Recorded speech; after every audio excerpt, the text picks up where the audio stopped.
From maintenance to fuel costs, from work orders to performance metrics, Fleetio provides a holistic view of your fleet's TCO. So Fleetio services data readily available for helping to track fleet maintenance, monitor different operating costs, and other management metrics like usage and performance.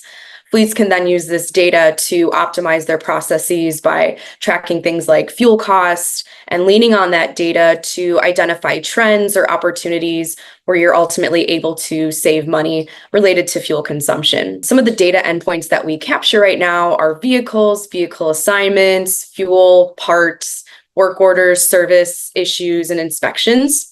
And another really cool aspect of Fleetio's reporting and data is that we're really trying to provide you with a holistic view of your total cost of ownership. So there's a few features where you're able to drill down into an operating cost summary so you can see in a nice visual where you're allocating your funds. Is it all going to service repairs? Is it all going to fuel? So then you can see that view and really start to make changes and adjustments as needed.